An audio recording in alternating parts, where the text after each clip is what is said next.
In this video, we're going to be installing a DDS cartridge kit to a set of SHOWA BFF forks.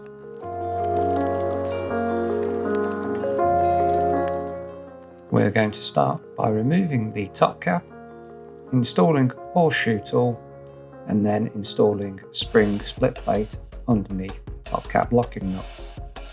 We can then undo top cap and piston rod, remove all spring and preload spacers, and allow fork to drain.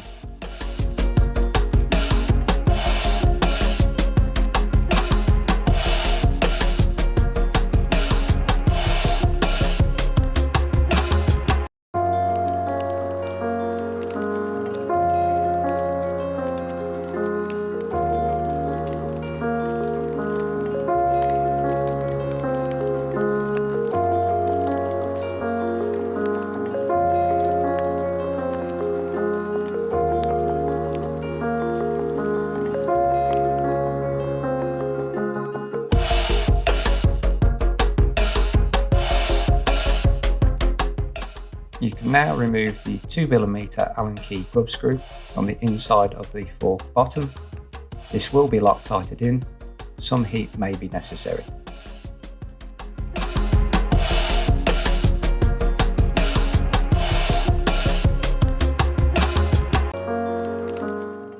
You can now remove the retaining clip from the compression adjuster.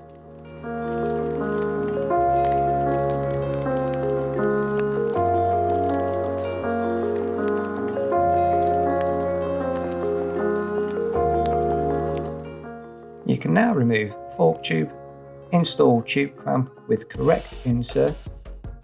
Heat will be needed to break Loctite between the fork tube and fork bottom.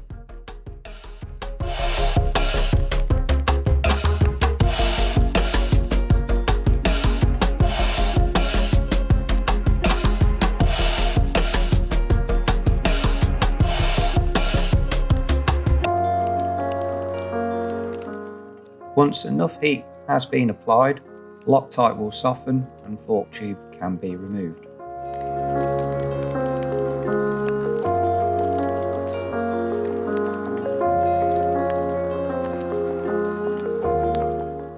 Once the tube has been removed, the cartridge can now be removed from the fork foot, along with any remaining O-rings and compression adjuster.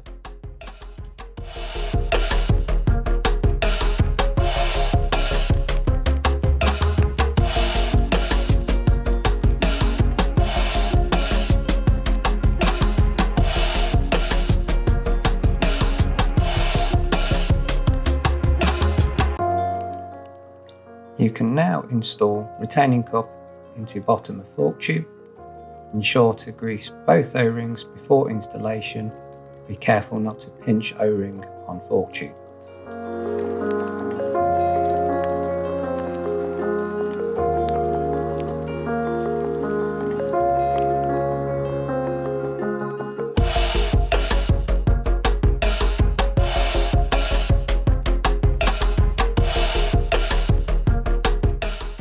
Apply 2701 Loctite to fork tube, install fork tube and tighten down to 140 newtons.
You can now install the compression blank, apply grease to O-rings and tighten down to 20 newtons.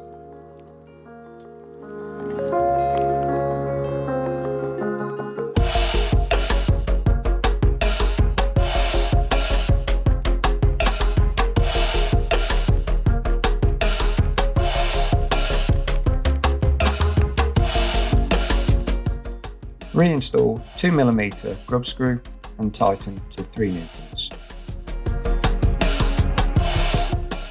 Reinstall outer tube, then disassemble cartridge ready for installation.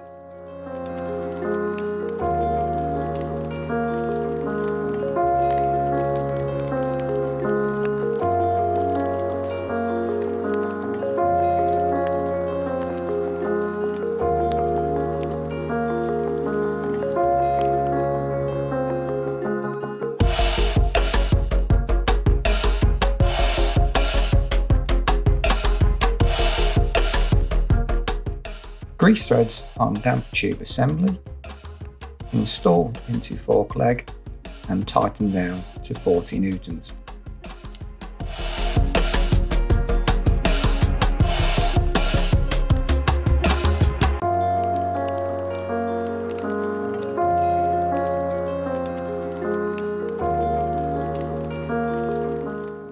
First install sealing collar sleeve, then grease O-ring on sealing collar nut, lower down into fork tube, being careful not to cut O-ring on fork tube.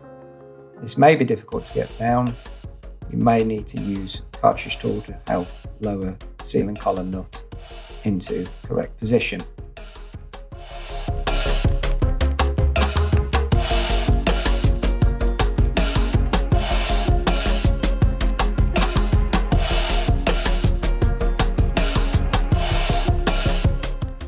Once sealing collar sleeve and nut are installed, tighten to 30 newtons.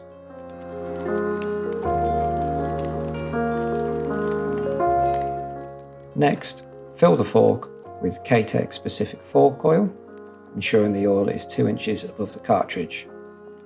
Next, install oil plunger, push down 5 to 10 times, repeat this process to relieve air from the system.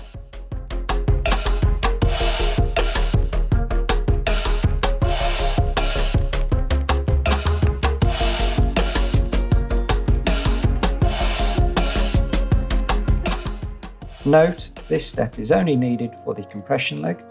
Install oil plunger and apply 3 swift blows with soft blow mallet. This helps shock oil through the shims and aids with the bleeding process.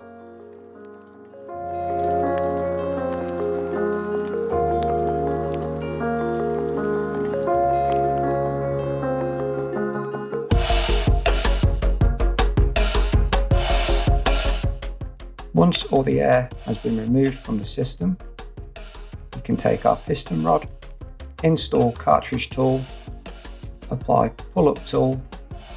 We can then compress the top out spring and wind this down to top of cartridge tool. We need to ensure that the top out spring is fully compressed before installing piston rod into cartridge assembly. Lower piston rod assembly into cartridge and pump back and forth 10 times to relieve any trapped air underneath the seal head. We can then screw this down and tighten to 30 newtons.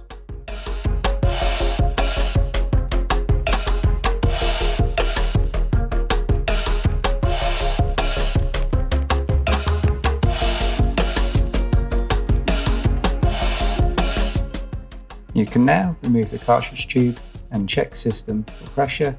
Do this by pushing the piston rod down 2 to 3 times, ensuring it rises fully by itself. If it does not, repeat the bleeding process. You are now ready to set your air gap. Do this by attaching pull-up rod, inserting oil level tool set at correct height, compressing piston rod and sucking out oil to correct height.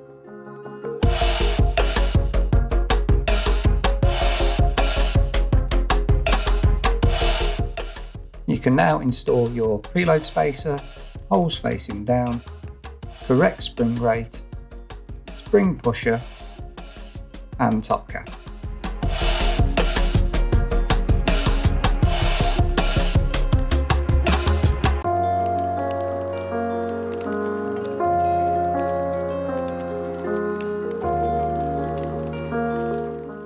Tighten top cap to rod joiner 20 newtons, and tighten top cap to outer tube and tighten to 10 newtons. You can now set your preload and clicker positions as recommended.